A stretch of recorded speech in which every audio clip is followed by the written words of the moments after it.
Oh my God. But I need salt because my blood let me go down. I need salt. And now, You amazing. Yeah. Congratulations. And we'll present the next workshop now.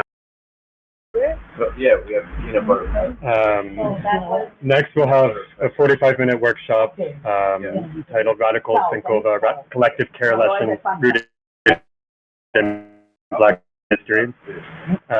Please forgive us as we adjust the schedule on the fly and deal with time constraints. Silvia Federici will no longer be able to join us this afternoon, and so we allowed Ben Moria to speak longer. We hope to have an updated schedule for everybody soon, and apologies again for that. But now we will invite Ty of Break the System Archive to speak on this topic and to introduce their work as well as the archive. And you had such a wonderful installation at the book fair yesterday. We're so happy to see it. Thank you. So nice, so deep. Thank you for doing that. We don't have words to explain how you love you, and thank you for being yesterday with us. Did you like? Yes, thank you so much for having me, and thank you so much for welcoming me today to speak on Radical Sankofa. So I have a short presentation, and I'll kind of just hop right into it. I'm Tyasha. I'm a liberation artist. I'm here in Connecticut, and the basis of my work is really collective care work, mutual aid, and I do a lot of archival work as well. So I recently spent I guess it wasn't that recent really, right? I spent the last 5 to 6 years working on a radical archive of anarchist and abolitionist protest material and ephemera. Everything from conference manuals and protest posters and signs to zines, and all directly from grassroots movements pretty much across the country, here in Turtle Island, as well as internationally as well. The archive has probably close to 1,500 different unique pieces, and it's growing every day. And you can visit the archive at www.breakthesystem.xyz. I'll start presenting. And I'll also drop the link too. Just give me 2 seconds. So the link.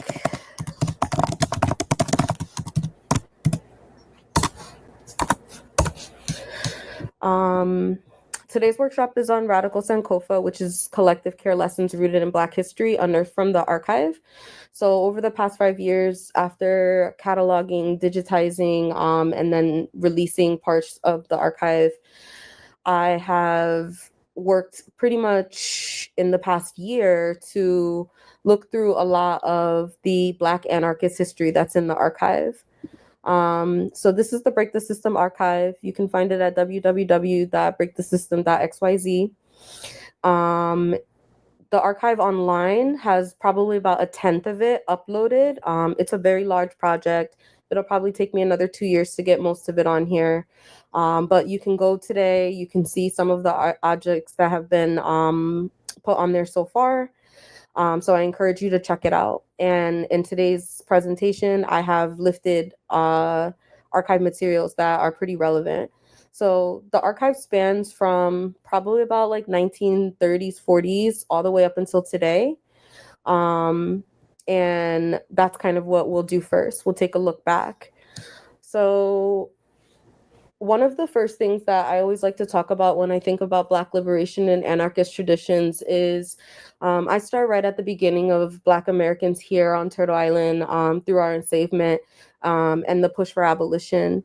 And something that often gets lost is, you know, we freed us.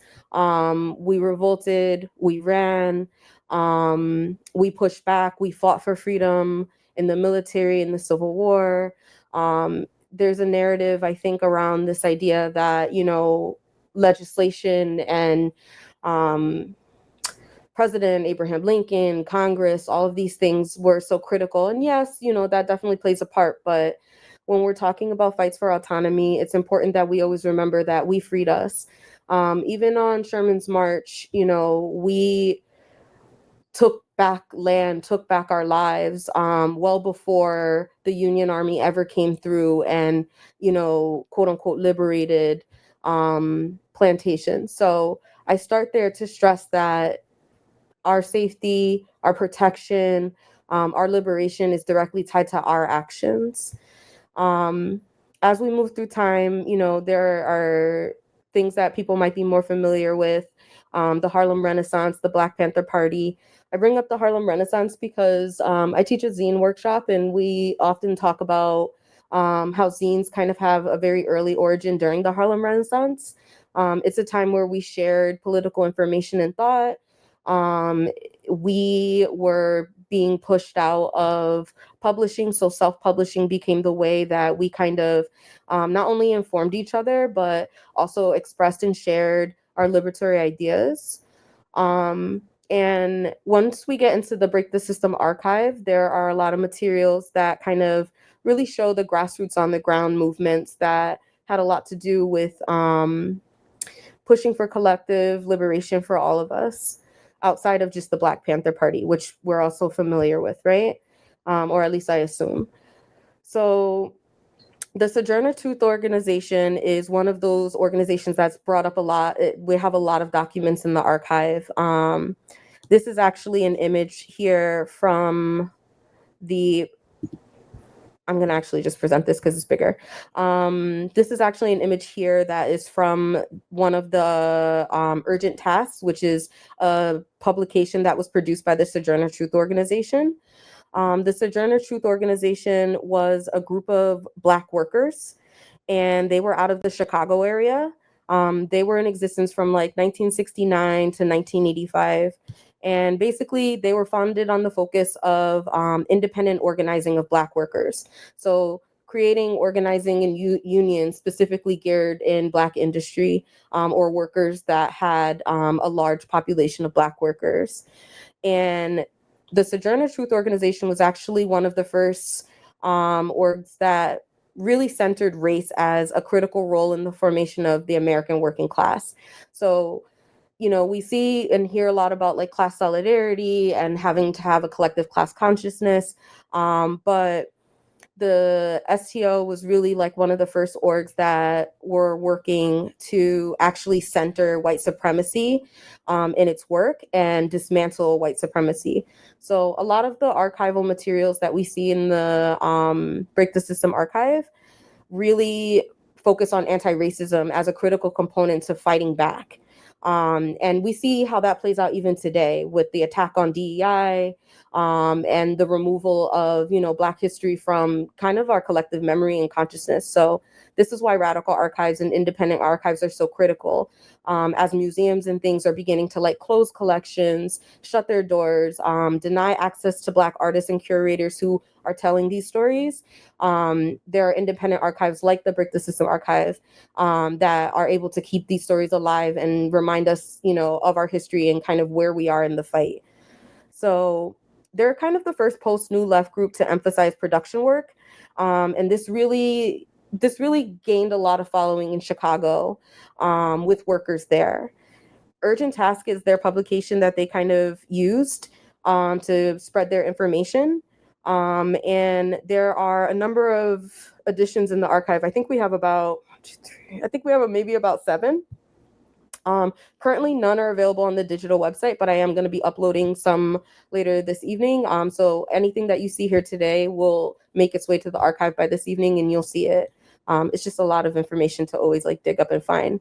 But one of the benefits of the archive is it's not connected to an institution. So yesterday, for instance, I put up an installation, and pretty much all of this material was screen printed onto sheets and hung as part of the installation. And that's one of the benefits of being a radical archivist, is that you really do get to kind of take control of how the material is like distributed. I actually go around with the archival materials. So if you ever come to an event in person, I do them in New York, Connecticut, kind of in the New England area, but I'm willing to travel too. And you can see these archival materials firsthand. I will also say that the Freedom Archives, which you can find online, are definitely something that you can find full PDFs of a lot of the things that I mentioned today. So other organizations that we know about, or that maybe you don't know about, are Move in Philly and maybe the Free Mamiya Project, Prairie Fire Organizing Committee, which kind of came out of a self-publicated book of a group of people in 1974, I believe. And from that collective, there was a new group of kind of organizers that came about. And the bulk of their work was primarily to continue pushing for collective liberation. And they released a publication called Breakthrough. Again, you can find a lot of these publications on the Freedom Archives online, but also in the Break the System archive as well, and in person. And other groups that we'll talk about today are the New African Prisoners Organization, a group of New Africans, as they call themselves then, but basically Black Americans who worked pretty tirelessly to interconnect movement work between incarcerated people and those on the outside. And they were pretty much committed to raising an awareness of all of our people. So having more kind of class consciousness and just general consciousness about political, economic, and sociocultural forces that definitely exploit and oppress us today. I'll also touch on like the anti-racist action ARA. And so I mentioned a lot of this history and these dates just to kind of put us in the timeline of like where the bulk of the archive's Black history and Black anarchist history lives, primarily during the 60s up until today, including my own work in the archive. And many other artists of today have submitted zines, protest materials, flyers, manuals, all different sorts of things. So it's a really rich resource. This is a article from Perspectives. It's from the Institute for Anarchist Studies. They released a publication called Perspectives on Anarchist Theory. This is from volume 8, number 1, and this is from Ashanti Alston. I put this here specifically just because, you know, we talk about the Black Panthers a lot, but I think we forget that outside of the militarism, there was a lot of care work that was being done. And for so many of us who are Black anarchists, our voices are often lost in the anarchist conversation at large. I think that is a critical and crucial misstep. When I think of what is going to truly dismantle fascism in my lifetime, in our lifetime, in the lifetime of my children or grandchildren, knowing that this is generational work, I think that the lessons that we learn from Black anarchism and any sort of anarchism that's placed more in the global South and kind of pushed forward by those of the global majority really do kind of have some of the lessons that we should kind of collectively take on. So in this here, Alston is kind of speaking about how classical anarchists regarded anarchism as a body of elemental truths.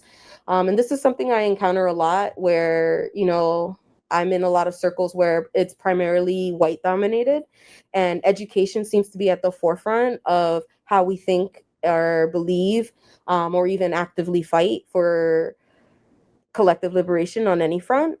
But the truth of it is that most people kind of have to experience things, and if they aren't able to create their own insights and provide their own critical thinking, then, you know, the lessons kind of fall short. This is more work. This is from the STO, the Sojourner Truth Organization. This is their urgent task publications. They were really concerned with global collective liberation. So outside of just talking more about Black anarchism, they were very anti-imperialist across the board. So there was a lot of solidarity with movements in Puerto Rico at the time as well, South Africa. And so you'll see a lot of that kind of in the archive if you ever go through it. And this is just more archival footage. This is Fighting Words from the ARA, the Anti-Racist Action. Anti-Racist Action is actually the precursor group to the modern Antifa. So there's actually a ton of articles from Anti-Racist Action, which is more of a Midwest group that expanded outwards to the West Coast and kind of the coastal areas in general. So think more like Minneapolis, Chicago area, then moving towards like Portland, Oakland in California, or Portland and then Oakland in California. And this article kind of just talks more about like the move movement in Philadelphia and kind of what was happening with the attacks on the community. If you're not familiar with MOVE, MOVE was basically an organization in Philadelphia. There's a massive bombing that took place. The government basically bombed this community that was kind of practicing anarcho beliefs, and was really and truly finding a way to take care of each other outside of the systemic and carceral oppression that we face today. And because of that action, the community was bombed. MOVE is still in existence. I want to stress this, even though a lot of these groups, some may not exist in the way that they originally started, many certainly came about, or many certainly do still have a presence today. Like even the Black Panthers have the new Black Panthers. A lot of groups have shifted more towards like kind of nonprofit infrastructure, but it doesn't change their origins, and it really doesn't necessarily change a lot of the ways that Black communities in general are fighting back. And that brings us to kind of the general topic for today, which is collective care. So in addition to being an archivist, I founded a mutual aid network in my state, and we're located across the state and beyond, really. And something that I kind of found my belief system on, and through going through a lot of the work in the archive that I've seen, collective care really is the work. So when we think about like fighting back, there's this militaristic component that is critical. And in addition to that, there need be social nets, safety nets, all of the things that that reformists are kind of actively always pushing for. We kind of take these things into our own hands because we've always been denied them. And by we, I mean Black Americans. So you'll hear me speak a lot talking to us, and it's an Afrocentric point of view. I speak to Black Americans primarily, first and foremost. I'm Black and Puerto Rican myself, and a lot of my work is centered around dismantling white supremacy as the key and critical core component to liberation work.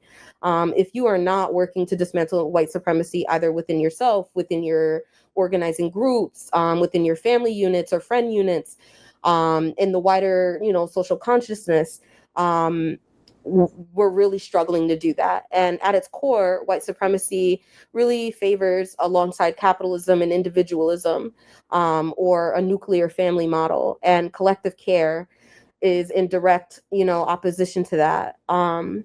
So collective care really is the work. That is organizing. That is kind of the critical component that I think a lot of organizing groups miss. We spend a lot of time teaching and talking about theory, and that is critical. And at the same time, we'll sit in meetings all day and we'll talk about all of these things that need happen. We'll create plans and campaigns, and then people go home and they live in destitute poverty. They live in abusive situations. So our care network, Free for All, is centered around mutual aid, peer support, education, self-care, and we kind of prioritize this idea of protection over safety, right? Safety feels something that kind of keeps people in their comfort zone. That's coming out of the conversations we've had as a group, whereas protection is something that is so critical to our movement. It helps us prevent sabotage. It helps us keep a lookout for people who are trying to infiltrate the group, state intervention that actively, works to split groups up, like COINTELPRO with the Black Panthers. So our care network provides free stores and mutual aid, which is kind of, I think, pretty traditional anarchist care. We also provide mental health peer support with support groups, one-to-one peer support. You can meet in person, you can meet online. We prefer in person. We really do believe that in-person work is so critical to the movement at this point. And this is all kind of founded on these ideas that I really did pick up learning through the Break the System archive and going through and looking at these source materials. Like Chokwe Lumumba said, once Black people decide we will not be controlled by the USA, that we will be free and independent, they cannot stop us. In many ways, I do really feel that collective liberation is at our fingertips if only we just grab onto it by grabbing onto each other. We do teach-ins, we have workshops, skill shares, all of these things that are so critical to keeping people not only informed, but connected. More and more, we've been moving into self-care, including pleasure workshops, platonic touch, Free hugs. We do free hugs at some of our outdoor workshops in the summer because people are so touch starved. I think we get into organizing work and it can get very reason based. We want everything to be based in fact, in theory, and process, and that is so important. But at the same time, so many people really think with their feelings, if that makes sense. How they feel about a situation truly is what they'll think about a situation. How you make people feel is so critical to how they interact with and connect with your movement work. And so a lot of our work is centered around truly making people feel a sense of belonging, build community, right? And we don't necessarily build communities. Communities exist. Black and brown, queer people, disabled people, we've been taking care of each other for a long time. That's how we got here. That's how we've been able to survive all of the oppression. And at the same time, we can't just do it by sitting in comfort. We do have to push ourselves a bit, and we do have to be willing to put ourselves out there to protect each other, not just put that on a certain group of people or one person in a group. So this is an archival piece. It's called Beyond Racism. It's actually a thesis, a master's thesis that was self-published. It is incredible, honestly. And there's a copy of this available online. I also have a digital copy. Most of these things I can send you copies of if you're like super interested. I highly recommend reading them. But I included this here because one of the things that is talked about here is kind of this idea of the relationship between formerly enslaved Black Americans and the development of capitalism, and essentially how enslavement has led to extreme low-wage labor work and wage slavery for Black Americans in particular. I think that this is so important because when we think about moving beyond racism, right, like that's so critical to what we're talking about here, we have to start the origins of this. And for instance, Horn in this thesis of here, he presents this idea that Black Americans are actually a colonized people within the United States, within Turtle Island here, and that our collective fight for liberation is just as critical as that of Palestinians, as that of Puerto Ricans, It's a complex relationship because we are here in the imperial core, but at the same time, I think here in the United States in particular, it is our active duty to encourage people to fight for our liberation. We are the ones that get shot down in the street. We are the ones that are systemically denied access to resources, to the land. And I think so much of that is critical to why movements kind of fizzle here in the US. Infighting is something that comes up a lot in many documented archive materials within Break the System. People tell and have full accounts of, we could not get over the racism. We could not get over the predatory culture, the rape culture, the misogyny, the ableism. I just released a zine called Why My Black Ass Left the IWW, and I sold it yesterday at the fair. And it was the most popular zine of the day. And almost everyone who touched it was somebody of a marginalized background who was like, yes, this is something I've experienced in these kind of primarily white movements where my voice continues to be decentered over and over and over again. And I think that that is part of this larger conversation of the exploitation of Black labor, not only within the wider context of capitalism, but even within our own movement work. Like, I constantly and consistently get into interactions with people where I have to be like, hey, you're extracting labor from us here and you're not really pouring back into this. And it's so easy to dehumanize Black people because it's kind of our history and it's what we do. And if we are ever to collectively change and move past that, we have to address this. And part of that is acknowledging the history that does exist, acknowledging the trajectory of what brought us here as Black Americans to facing this type of oppression. So how do we take care of us, right? Everyone always says, we take care of us, we take care of us. That's lifted from Black feminist circles, but how? So I call it we have to create liberation ecosystems. This is something I kind of call it. And it means investing time, energy, labor, and yes, money into our community. It is a difficult process, and you cannot do this alone. You have to be able to say, yes, I am going to take care of my neighbor's kids. Yes, I'm tired, but someone is reaching out to me in crisis and I will take care of them. Yes, I am going to put some of my money towards actual liberation. I cannot count the number of times I've sat in an organizing meeting with a primarily all-white group, and the conversation is, but how are we going to do that? But how are we going to do that? How are we going to raise the money? And I'm like sitting here, and I can tell that everybody here is college educated, has parents that lovingly provide access to food and shelter for them. They have jobs that they can provide a little something. I'm not saying we're all rich. I'm saying there's access to resources, and we don't have that same access. And yet the people who are often doing the most, giving the most and expected to give the most, tend to be Black, brown, disabled, queer. And it's so interesting. Even yesterday at the fair, someone's walking around and he says, I'm making $20,000 a year, but I'm buying something from every table because people deserve to be paid for their work. That mindset and that mentality comes from those who have faced their whole life lack.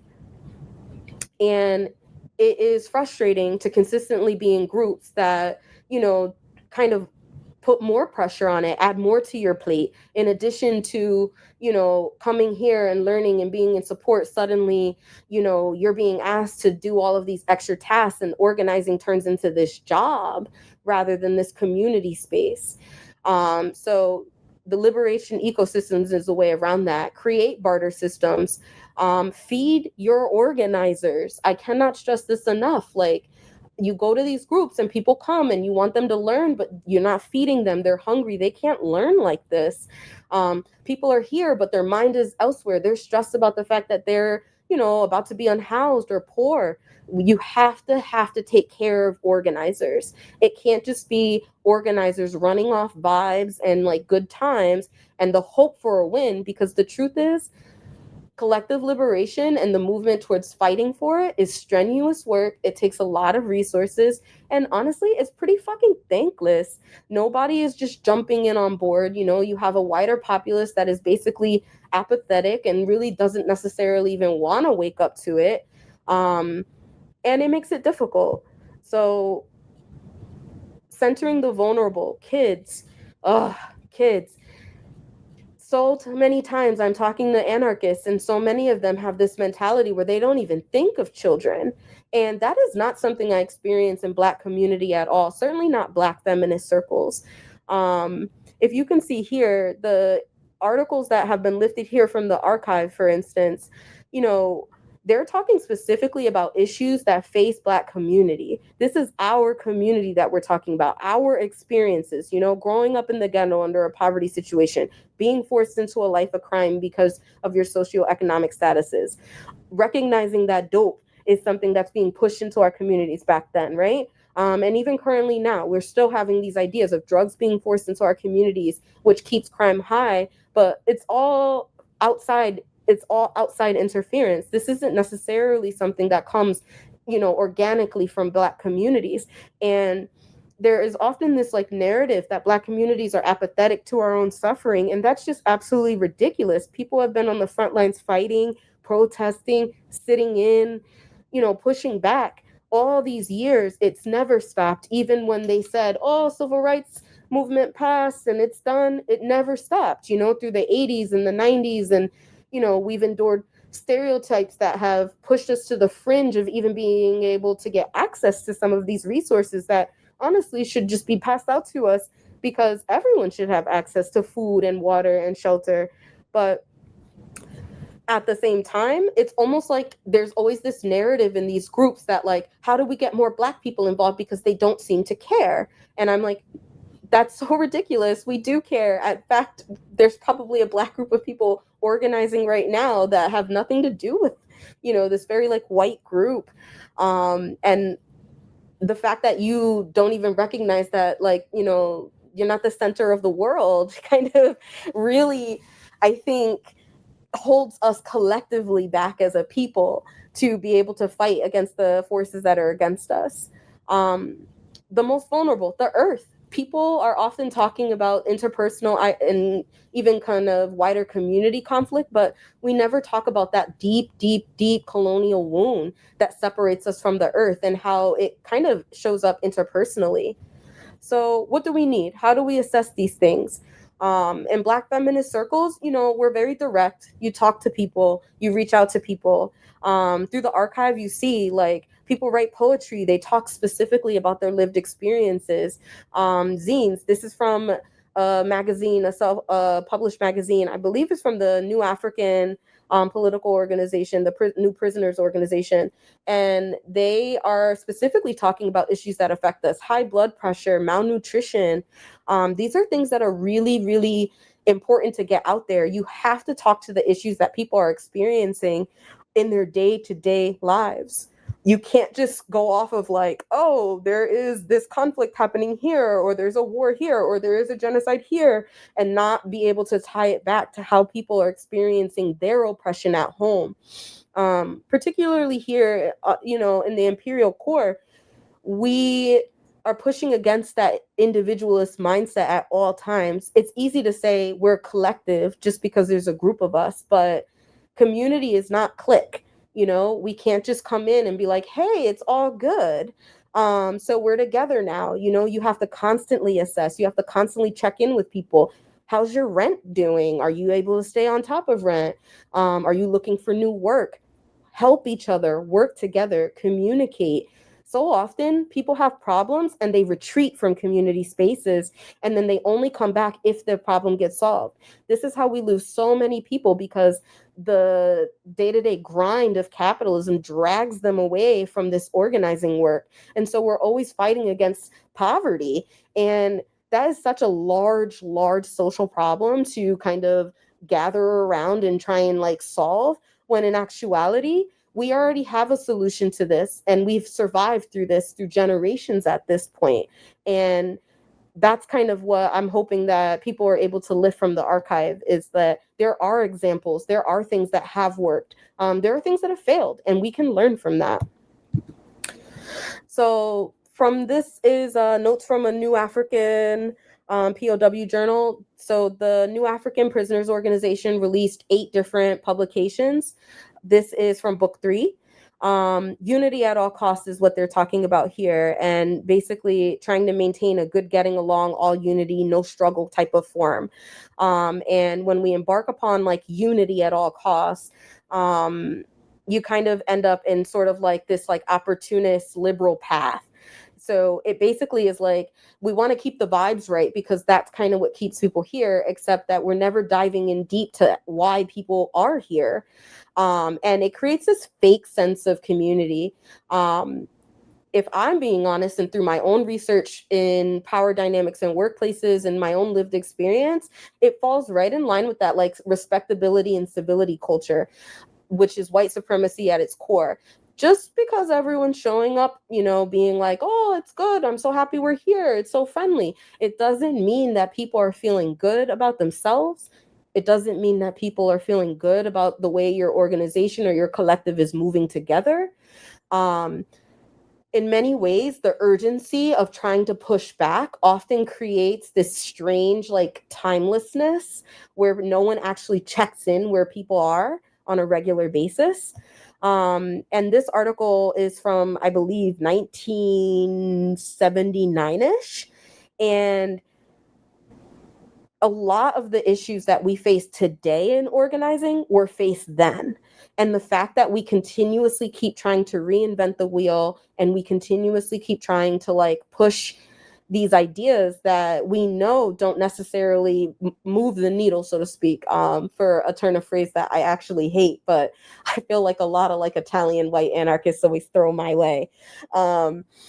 But yes, we have to move away from this idea of like unity at all costs, getting along at all costs. You need conflict in your spaces. You need to find ways to address that conflict in a way that matters, that doesn't deteriorate the entire group. Free for all. So this is our mutual aid network, and we practice anti-carceral mutual aid. And Free for All kind of stemmed out of a lot of things. My own research with the archive, a really crappy workplace experience where like I was totally taken advantage of and discriminated against, and a wider need that I saw amongst workers that were coming to our peer support group for material care. So Free for All is a concept that I kind of started playing around with back in 2017. I was unhoused at the time. I was living with my former partner who was definitely abusing me financially, physically, emotionally. And I ended up losing my housing from that. And the one thing that kind of kept me afloat was actually Black and queer community. And that support wasn't consistent. It looked like $10 here to help you out. Oh, someone punched you in the face and you lost your front teeth. I will pay for your dentures. Here's the $200 to pay for your denture. Like, oh, you are struggling. You have no food. Here's food for a week. Even though that person, these people, like I'm bringing up scenarios in my life, I don't even talk to these people anymore, but they cared enough about me and they cared enough about my life to keep me afloat. And that's kind of where Free for All is. Free for All is anti-racist, abolitionist, anti-capitalist. You cannot be doing any sort of anti-imperial work if your work is not based in anti-capitalism. You are not anti-racist if you are not anti-capitalist. And you can fight me on that. I'll always take it to the streets on that. We're cooperative and we're reciprocal. So it's a give what you can, take all you need. We work from abundance. So I really don't care if someone comes and takes everything, truly, clear the table. One of the easiest and best ways to kind of create, real bonds and unity is to start pushing away some of that scarcity mindset. And also to push people away from that consumerism, right? Consumerism is the teat that we all suck on, keeping us connected and tied to capitalism. And the more you're able to create these free spaces where people can come and go, congregate as they please, it's led to some really fruitful organizing for us. It also means that we build outside the carceral system. So for instance, this is one of our first distros out, and police kind of showed up and asked us to leave. Funny enough, they asked us to leave like super after we had pretty much given out everything. So a lot of folks get nervous about like taking action and like getting themselves out there. And truthfully, like getting yourself out there is like the biggest and best thing you can do, because so often the state and the carceral systems that exist are so slow to respond. You can beat them to it. Free for All moves around. So we do have a few free stores that are kind of in stationary places, but the concept itself is based off of mobile mutual aid, meeting people where they are and consistently moving. One thing that I've learned over the years is that if you start to hold on to a space and you treasure it, it becomes a place that is easy to attack, easy to infiltrate. So for instance, we host a free store at a free bookstore in town, with the collective of people that, are communists, and they kind of run a free bookstore. And we've already had white supremacists come and try and attack that bookstore. Next up, you'll have police officers coming and being, citing random things about why we can't meet here. Oh, you're serving food, but you don't have any food handler's permit. Or, oh, you're over code for the fire department. And they use these little tactics to break you up. So in my mind, the easiest way to circumvent that is to just keep moving around. And in many ways, it's turned into this reconnection with the land, because we're often outside, we're at parks, we're inviting people to come and enjoy green space. And it's really kind of changed fundamentally how we bond with each other. This is care work. First and foremost, we're taking care of each other, and we take care of each other well before we turn our attention to fighting the state. And I think that is kind of the defining difference between what we're doing here and other groups in our area. I won't name them, but they tend to be more focused on the issue, right? What we're fighting. And in Black liberation circles, and particularly Black feminist groups, I don't want to define myself by my oppression. I want to define myself by the world I imagine to exist without carceral systems, without prisons, without capitalist chokehold. And so taking care work into our hands is the critical step that says not only that we're creating outside of carceral systems but actually providing care for each other that gives people the strength to continue on in this fight. We have organizers that have been with us for, a number of years now. I've watched organizers go from being completely unhoused to now they're living on their own, and trying to move in with other organizers and helping each other out. We send food to each other across the network. We talk to each other about our problems, personal and political, right? There is no space that separates us. And because of that, I do think that even though we have conflict, even though we don't always get along, we might not even always be friends, there is a respect and a belonging that people have here that I think is so important to sustaining our movements. And that's pretty much it. I'm going to stop sharing my screen. I want to give a little bit of space for any sort of questions that might come in or anything like that. I'm wrapping up pretty much on time, so thank you for having us. And yeah, open up for any questions. Thank you. Amazing. Thank you for your collaboration. Incredible. Really appreciate. We are together. Look, guys, we have people have questions, have comments, want to talk here, we open. Look. We had one comment online that is sending a lot of thanks to you. There it is, actually, on the screen now. Yeah, a lot of thanks, a lot of love. A huge breath of fresh air. Yeah. And I think we can feel the same in here. But if I suppose, just the question below, if there's some way to follow up with both Break the System archive and the mutual aid distro. So I can drop in the chat information for our mutual aid distro. You can find it at ctgrapevine.com. Under our mutual aid section. So the mutual aid was born out of a workplace reporting site. So you can basically share your workplace experience and then also get some support for yourself. And then with us, the more you show up is kind of our general rule. The more we see you, the more you show up, the more we trust you, the deeper you're invited. So you can always follow us there. If you go to the bottom of that page and sign up, you can get information about that. You can always go to Break the System archive, which is at www.breakthesystem.xyz. I shared it earlier. I'll share it one more time. That is the archive where you can read through a lot of the information that I shared in the slides. I'm happy to even share these slides with people, spread them far and wide. Again, if you have a space and you would like to see the archive in person, I come to you in person. We're always happy to share this information. I think it's critical. Grassroots movements are not archived. They're not institutional. You go to these exhibits, they're not there. Our history lives with us. It's oral and it lives in our closets. Like the archive lives in my closet. I archive the entire thing in my closet, So like, this is kind of how we keep in touch with each other. If you go to breakthesystem.xyz, go to the bottom, you can put your email in. You'll be added to that email list as well. We are not on social media. You can follow CT Grapevine on social media. It's on Instagram. It's not very active. Yeah, like us. We're not really like that. But it's a good way to follow if you're on socials. But go to the websites. That's really where the meat of this is. And if you're ever in Connecticut, come meet us in person. We also host for sure. virtual workshops. So you can always join us there too. Absolutely. Thank you again. Super. Thank you. With our heart. Everybody yeah. Do you have any more comments or questions from anyone in the audience? No,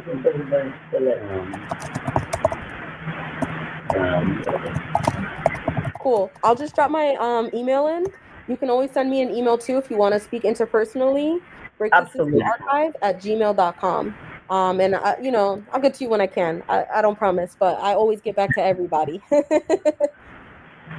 Thank you so much for the talk, and I hope we can continue our collaborations into the future. Thank you. Yeah, as somebody who does archival work too, it was really powerful to hear your approach to it through Break the System.